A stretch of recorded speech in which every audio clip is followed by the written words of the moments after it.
अरे का हो ई घमवा में का करत हो?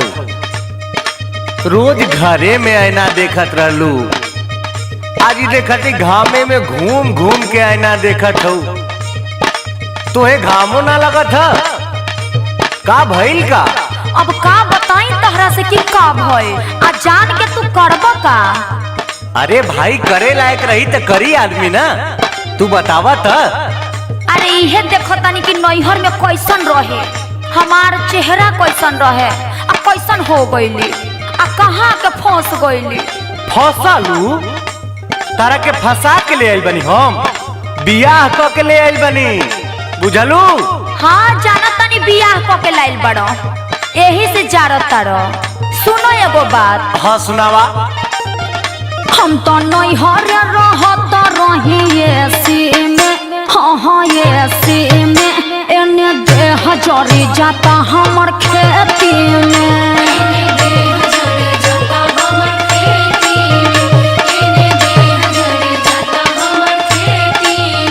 हम तो नैहर रहत रही एसी में, हाँ एसी में, एने देह जरी जाता हमर खेती में। अब पढ़ले लिखले तो बाड़ू ना, अब तुम्हें का समझाई हम? हाँ तो पढ़ लिख के तू उखाड़ ले ले बड़ा, हाउ खेतवा में जाके कलम चलावे ला। कौन कलम हो? खेतवा में कौन कलम चली? हाँ हाय फरसा बा। अर्थवा फरसवा छोड़, आई फायदे के बाद सुन। मजा मिली नहीं एसिया कुलरिया में, हाँ कुलरिया में, रानी जवन मजा पूर्वी बेअरिया में। हाँ अंगूर ना मिले ना खट्टा खट्टा। मजा मिली नहीं एसिया कुलरिया में, हाँ कुलरिया में, रानी जवन मजा पूर्वी बेअरिया में।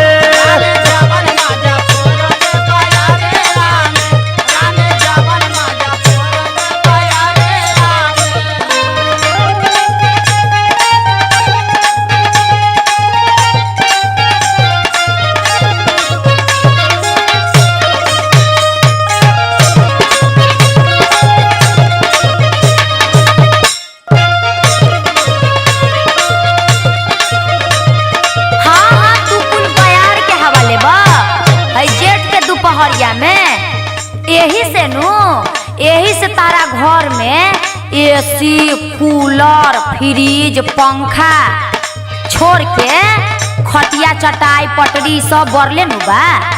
अरे कितना बड़का सुविधा बा। आ सुना तनी हमार नैहर के सुना। हाँ तो आज तू नैहरे के सुनावा। जाड़ा में सुतत रही चालू पके हीटर,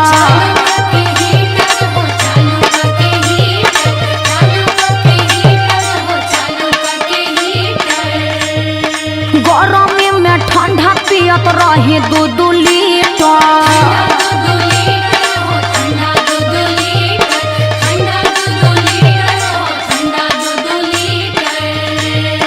जाड़ा में सुतत रही चालू पके हीटर, गरमी में ठंडा पियत रही 2-2 लीटर। धइल कजुआ बादाम रहे पेटी में, धइल कजुआ बादाम रहे पेटी में, हाँ पेटी में, एने देह जरी जाता हमर खेती में।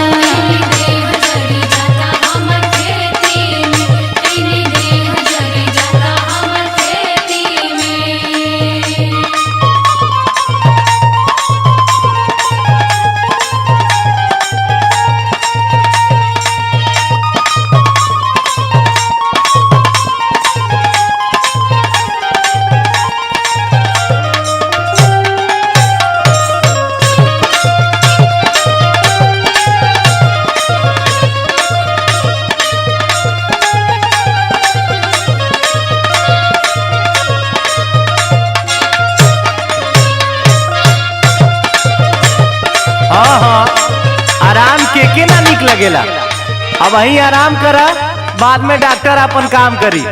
यही से ना कहलू जी हमके चक्कर आवत है, हमार गोड़ थरथरात है, ए जी हम गिर जा, ई सब आरामे के दिन हो। अच्छा तो हमार तबीयत खराब होला तो तहरा मजा मिलेला? अरे मजा हम का ले, मजा तो डॉक्टरवा लेला ना। खाई के मोटाइलू ना काम कुछो कोइलू,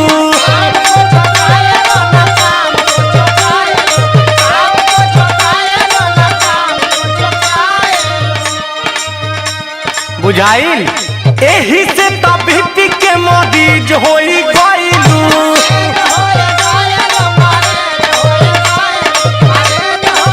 अच्छा तो एक बार दो बार डॉक्टर से का दिखा देली तहर फाटे शुरू? अरे अरे का फाटे रे? माथा छाती करे जकुल और का? खाई के मोटाइलू ना काम कुछो कोइलू, एही से तबीयत के मरीज होई गइलू। मजा मिले ना उ मोटा की शरीरिया में, मजा मिले ना उ मोटा की शरीरिया में, हाँ शरीरिया में जौन मजा मिले पतरी कमरिया में।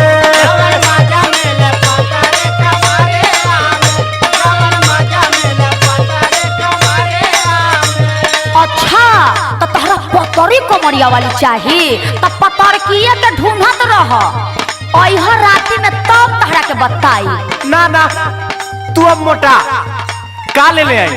काजू ले ले आई, किशमिश ले ले आई, छोहरा ले ले आई, एक बोरिया ले आके रख देता नहीं। अब खा खा खाली मोटा, दाल भात तो तू छोड़िए दो ना। काहे बढ़ल ह सुन, बीपी बा बढ़ल हमर टेंशन के मारे।